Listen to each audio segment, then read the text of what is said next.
Story: The Palace of the Enchanted Moors. Overlooking the river Douro, close to Freixo, are some huge rocks, situated on the brink of an almost perpendicular eminence.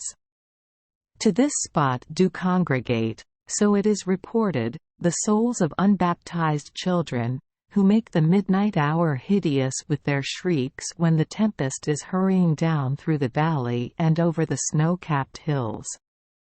When the wind is at its highest these souls of the lost utter their weird shrieks, so nigh akin unto the howling of the wind that only the neighboring villagers pretend to be able to distinguish between the clamoring voices of the unbaptized and the howling caused by the fitful gusts of the wintry blast as it rushes impetuously among the rocks and down the precipices.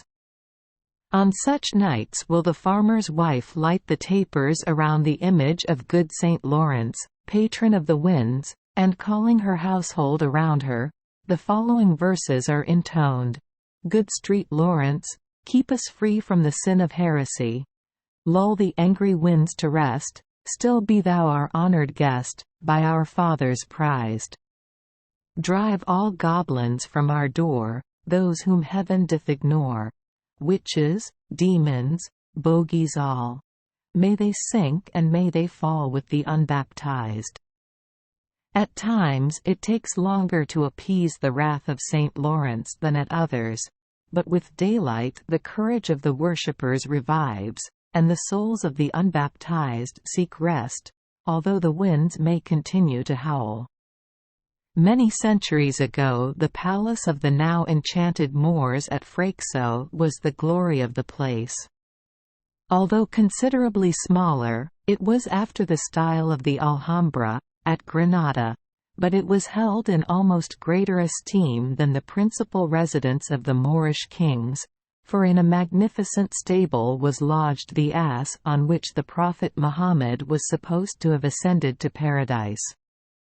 It seems that the chosen quadruped, unaccustomed to the pastures of the Mohammedan paradise, had escaped, and descended on earth close to the palace, or Alcazar, at Freixo, where he was found one morning by the dwellers when they were on their way to the mosque. He was a fine specimen of an ass, and worthy of the Mohammedan creed. Tradition hints at a miller having laid claim to him, but as he could offer no proofs why the ass should not have been in paradise, and seeing that the ass was as white as the prophets, the miller was ordered to look for his donkey elsewhere, as this was the ass of the prophet. How long this favored quadruped lived is not recorded, but no doubts have been raised as to his eventual demise, and he, too, was heard braying furiously from his resting place when the winds blew high. But few vestiges are now left of this once splendid Alcazar. Time defied its ornamental turrets and richly chased walls, and levelled them with the ground. Only the surrounding rocks have remained, and with them many traditions.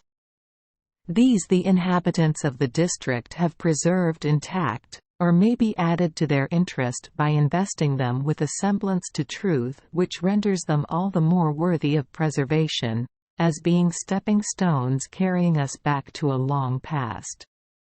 But even where such doubtful lore holds the people in awe, a few may be found who, although rejecting that part of the tradition which is evidently but the fruit of a fertile imagination, or of religious fanaticism, recognize in these legends the preservation of a still unwritten history, to whose identification with facts the ruins of many a Moslem building of rare architectural beauty attest.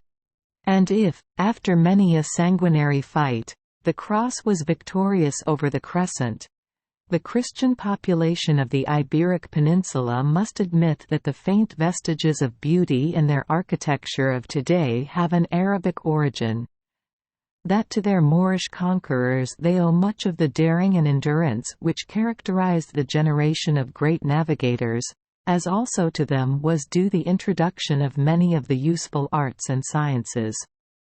The traveller will now look in vain for the Alcazar of El Raqad at Freixo. The mighty rocks alone mark the spot, and not remains of art to please the eye.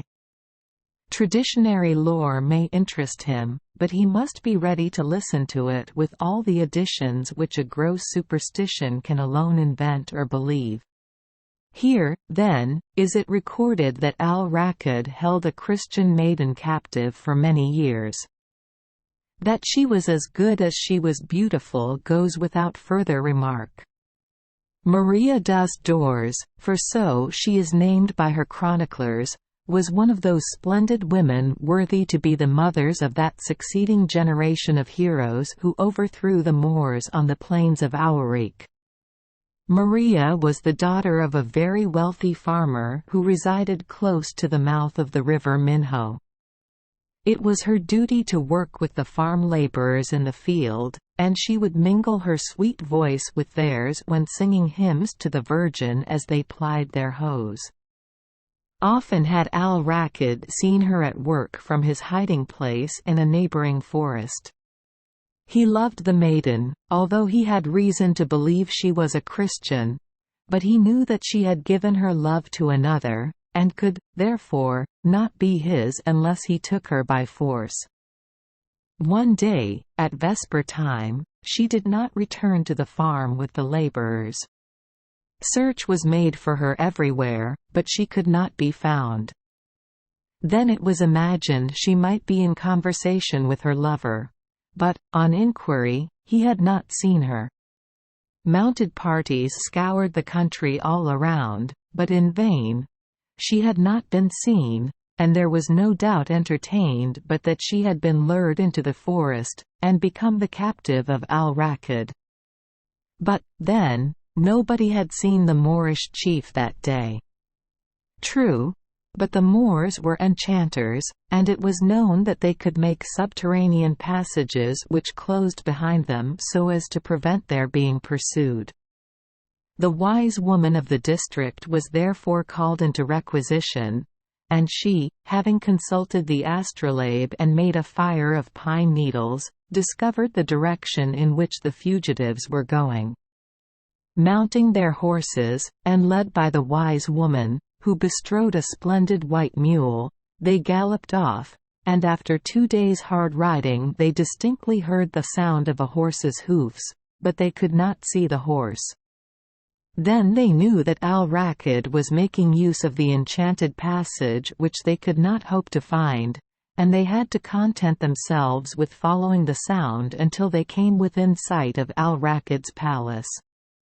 They were now in the enemy's country, and with their little force they could not successfully besiege the palace, so, much against their will, they returned home. There was only one means of rescuing the captive maiden, and this would take time.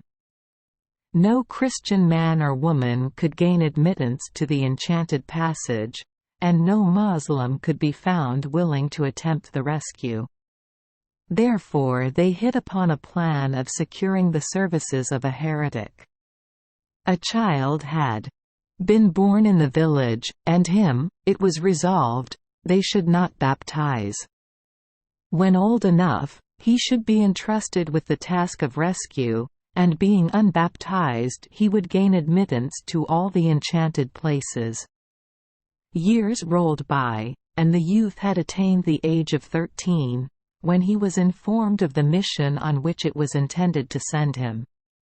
Being of a daring disposition, he courted danger, and buckling on his sword, and bearing his shield, he left the farmer's house, and, accompanied by the wise woman, he directed his steps to the forest. When the two had reached an old oak tree, the wise woman repeated the following words 3 times. Here stands an unbaptized to thread the subterranean way. And then she knocked with her staff 3 times on the ground, which opened, and the youthful heretic boldly descended, the earth closing above him. Before him was a magnificent display of jewels studding the walls on each side, whose brilliancy at first dazzled him. Getting more accustomed to the strong light, he discovered a coal-black horse, fully caparisoned, standing by his side, as if ready for him to mount. But he was not to be tempted, for he would rather trust to his legs than to a strange horse. Then when he had walked some distance he came to a river, on which there was a boat rowed by 6 lovely maidens, who asked him to get in, and they would row him across.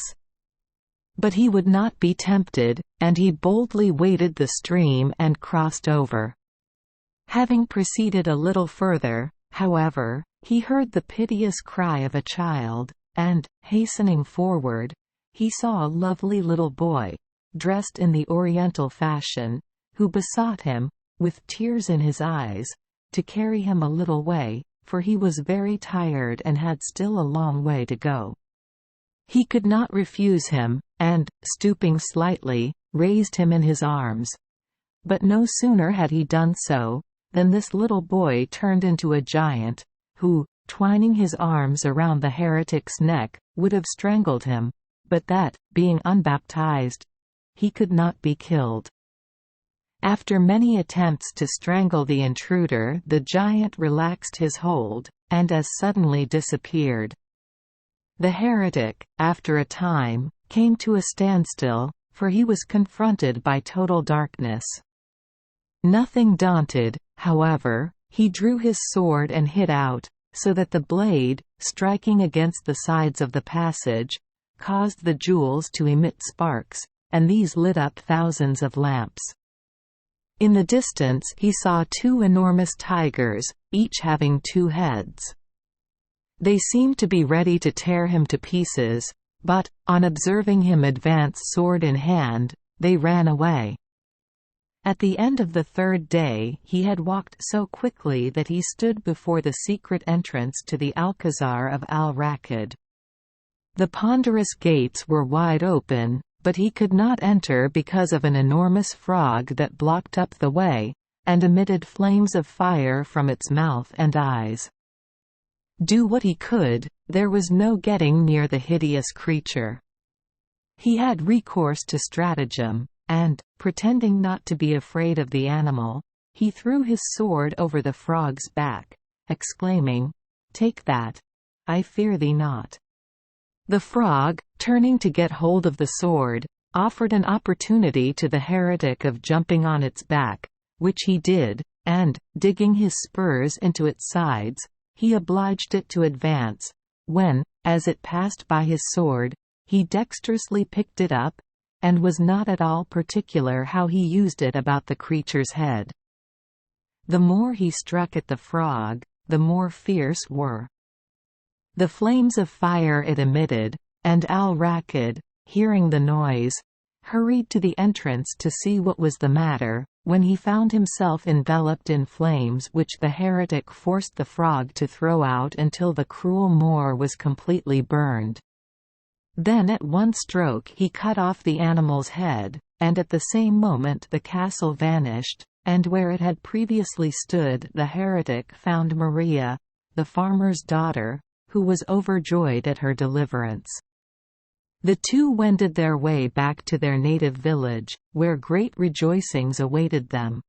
And seeing that the services of the heretic would in all probability no longer be required, he was baptized with as little delay as possible, and for the rescue he had effected the rich farmer amply rewarded him, while the Church accorded him plenary absolution for his past heresy. Thank you for joining us for today's fairy tale. We hope these stories bring joy and meaning to your day. If you love our channel, please hit the subscribe button so you won't miss any exciting tales. Wishing you a good night and sweet dreams. See you in the next story.